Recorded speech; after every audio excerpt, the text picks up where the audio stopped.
Hello my dear students, today I am going to deliver the lecture on future market. Before this discussion, I have already discussed the topic related to forward market. हम लोगों ने discuss कर चुका था कि forward market क्या है।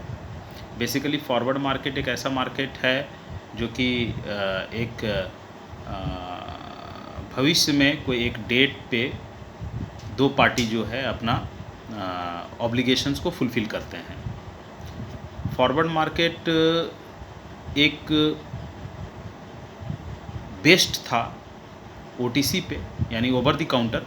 कहने का मतलब ऑन द स्पॉट कोई लोग अगर उसके सामने हैं तो उसके साथ एक एग्रीमेंट बन जाता था, या टेलीफोन के थ्रू एग्रीमेंट बन जाता है, या कोई जान पहचान के हैं उसके साथ बन गया, या कोई अनजाना आदमी के साथ भी बन सकता है। यानी ओवर द काउंटर के थ्रू जो है किसी भी तरह का एग्रीमेंट बन जाना और उसको भविष्य में दोनों पार्टी जो है उस ऑब्लिगेशंस को फुलफ़िल करना ही हमारा फॉरवर्ड मार्केट था। फॉरवर्ड मार्केट हमारा लीगलाइज मार्केट नहीं है, ठीक है।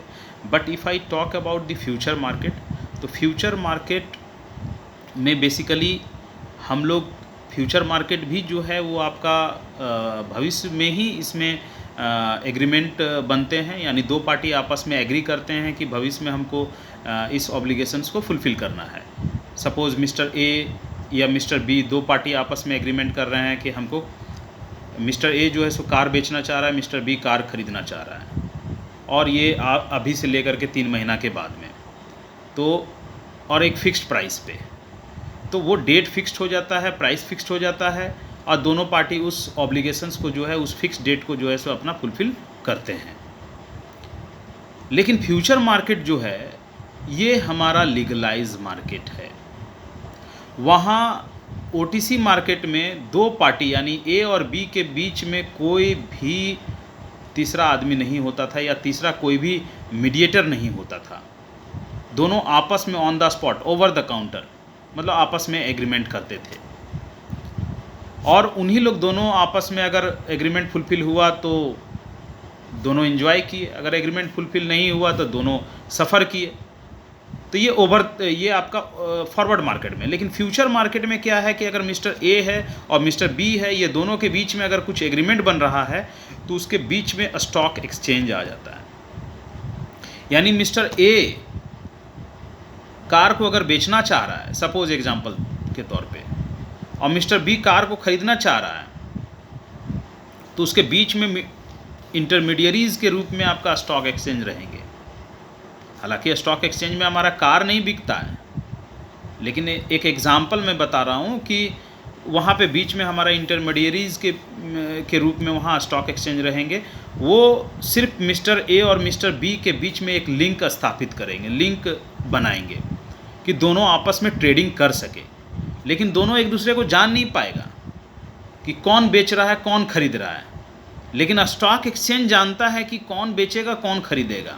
उसी के माध्यम से जो है बेचने वाला खरीद सकेगा और ख़रीदने वाला बेच सकेगा। अब जैसे यहाँ पे हम एग्जांपल के तौर पे स्टॉक एक्सचेंज है, तो हम एग्जांपल के तौर पे रिलायंस इंडस्ट्रीज़ लिमिटेड का एग्जांपल ले लेते हैं। इसका शेयर का वैल्यू मान लीजिए 100 रुपया है। अब मिस्टर ए को जो है ये पता चल गया कि ये 100 रुपया जो है सो 120 रुपया होने वाला है। अब मिस्टर बी जो है उसको ये फील हुआ कि वो 100 रुपया जो है सो 80 रुपया होने वाला है। तो मिस्टर ए सोच रहा है खरीदने के लिए, मिस्टर बी सोच रहा है बेचने के लिए। अब वहाँ बीच में कौन आ गया? Stock exchange. अब स्टॉक एक्सचेंज दोनों के बीच में डील करेगा। उसको वो अगर बेचना चाहेगा, ये अगर ख़रीदना चाहेगा, तो ये बीचों बीच जो है ये एक लिंक स्थापित करता है, और किसी का पैसा डूबे नहीं, किसी का स्टेटमेंट फॉल्स हो नहीं, उसके लिए दोनों के बीच में जो है मतलब स्टॉक एक्सचेंज जो है आपका परचेजर और सेलर दोनों के साथ जो है सो एग्रीमेंट कर लेता है। और